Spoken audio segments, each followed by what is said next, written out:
Bismillahirrahmanirrahim. Assalamualaikum warahmatullahi wabarakatuh. Yang saya hormati Bapak Saptas Tia Dharma SEMAK selaku dosen akuntansi perpajakan dan teman-teman seperjuangan yang kami banggakan. Kami dari kelompok 4 akan mempresentasikan materi pertemuan 7, yaitu tentang rekonsiliasi fiskal dan perhitungan PPh terhutang bersama saya Siva Fauzia dan tim saya Septiana Meningsunari dan Noella Melisa. Pengertian konsep dasar rekonsiliasi fiskal. Laporan keuangan komersial dan laporan keuangan fiskal memiliki tujuan dan dasar penyusunan yang berbeda. Laporan laba rugi komersial disusun berdasarkan pernyataan standar akuntansi keuangan atau PSAK, sedangkan laporan laba rugi fiskal mengikuti ketentuan peraturan perpajakan. Perbedaan ini menyebabkan adanya perbedaan prinsip dalam pengakuan biaya dan pendapatan yang menghasilkan laba komersial dan laba fiskal yang berbeda. Oleh karena itu, diperlukan penyesuaian melalui proses rekonsiliasi fiskal agar laporan laba rugi komersial sesuai dengan ketentuan perpajakan untuk menentukan besarnya pajak terutang. Laporan keuangan komersial dan laporan keuangan fiskal memiliki tujuan dan dasar penyusunan yang berbeda. Selanjutnya, ada rekonsiliasi fiskal mencangkup A. Penghasilan final adalah dikeluarkan dari perhitungan pajak karena kewajiban telah selesai. B. Bukan objek pajak adalah penghasilan sesuai pasal 4 ayat 3 UU PPh seperti hibah dan dividen tertentu atau tidak dihitung. C. Biaya non-deductible adalah biaya yang tidak boleh dikurangkan sesuai pasal 9 UU PPh. D. Perbedaan metode adalah selisih perhitungan misalnya pada penyusutan. E. Biaya terikat final atau bukan objek pajak adalah tidak dimasukkan dalam perhitungan pajak. Selanjutnya akan dijelaskan oleh rekan saya, Noella Melisa. Saya Noella Melisa, saya akan mempresentasikan laporan yang sudah diselesaikan oleh kelompok saya dengan tema pos-pos biaya dalam laporan keuangan. Rekonsiliasi fiskal diterapkan pada keseluruhan penyusunan laporan laba rugi yang mencakup pengeluaran atau beban, serta pendapatan. Rekonsiliasi dijalankan pada pos-pos biaya serta penghasilan dalam laporan keuangan komersial yang diantaranya: pertama, rekonsiliasi penghasilan dikenakan PPh final. Yang kedua, rekonsiliasi penghasilan bukan objek pajak.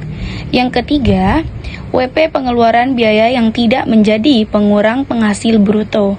Keempat, WP menggunakan metode pencatatan yang berbeda dengan ketentuan pajak. Yang kelima, WP mengeluarkan biaya agar mendapat pendapatan yang sudah dikenakan PPh final. Seterusnya, pendapatan dikenakan PPh non final. Koreksi fiskal positif dan negatif.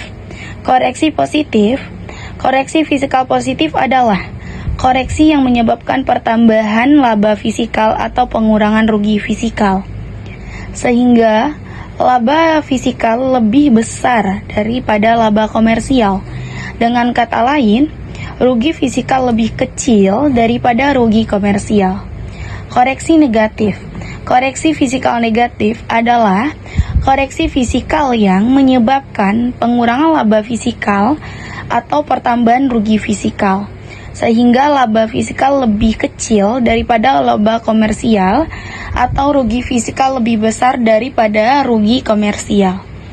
Faktor yang menyebabkan koreksi fiskal menjadi positif: beban biaya dalam kepentingan pribadi wajib pajak, imbalan atau penggantian terkait dengan pekerjaan atau jasa, dana cadangan, kelebihan pembayaran kepada pihak yang mempunyai hubungan istimewa terkait dengan pekerjaan yang dilakukan, pajak penghasilan, harta yang dihibahkan, pembayaran gaji kepada pemilik, saksi administratif, selisih penyusutan atau amortisasi komersial, biaya dalam menerima, menagih, dan menjaga penghasilan terkena PPh final, kesesuaian dengan fiskal positif lainnya yang tidak berasal dari faktor yang sudah disebutkan.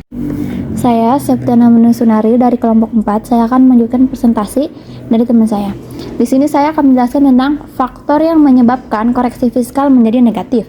Itu ada 3. Yang pertama, selisih komersial di bawah penyusutan fiskal. Yang kedua, pendapatan yang terkena PPh final, serta penghasilan tidak termasuk objek pajak tetapi termasuk dalam peredaran usaha. Yang ketiga itu ada penyusutan fiskal negatif lainnya. Dengan begitu, dalam perpajakan, wajib pajak tidak harus menyusun pembukuan ganda, tetapi cukup membuat satu pembukuan yang didasarkan atas SAK. Kemudian pada saat mengisi SPT tahunan, PPh melakukan koreksi fiskal. Selanjutnya ada jenis-jenis rekonsiliasi fiskal.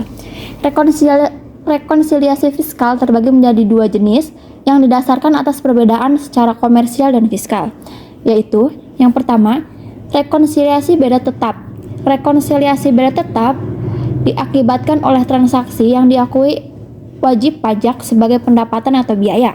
Sesuai dengan standar akuntansi keuangan, rekonsiliasi beda tetap membedakan antara laba kena pajak dengan laba akuntansi sebelum pajak yang muncul karena transaksi yang mengacu pada undang-undang perpajakan tidak terhapus dengan sendirinya pada periode lain. Yang kedua, rekonsiliasi beda waktu. Rekonsiliasi beda waktu disebabkan oleh bedanya waktu antara sistem akuntansi dan sistem perpajakan. Jadi, transaksi yang menurut akuntansi komersial ada dan pajak sama, tetapi perbedaan terletak pada waktu alokasi biaya. Nah, selanjutnya adalah kesimpulan.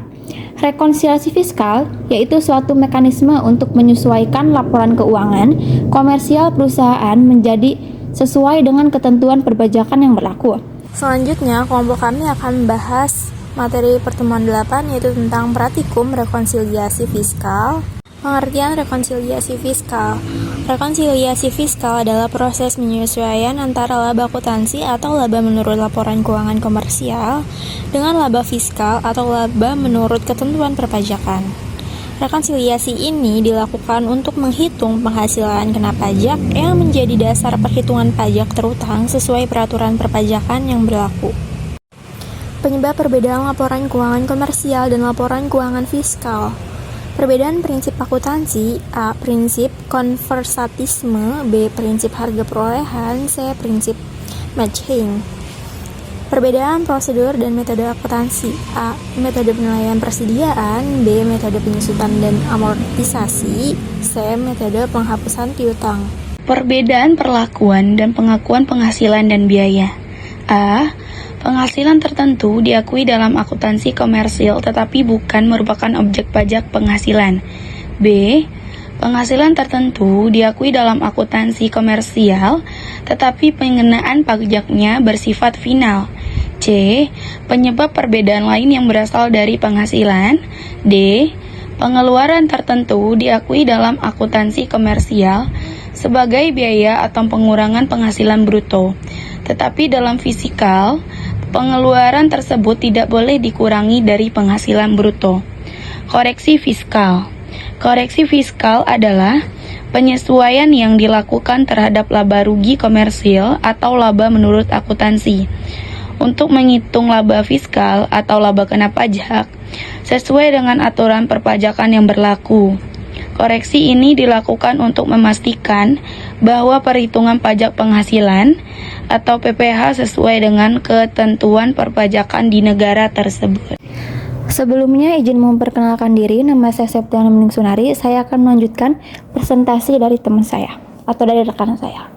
Di sini saya akan menjelaskan tentang jenis perbedaan pengakuan antara komersial dan fiskal. Yang pertama itu ada beda tetap.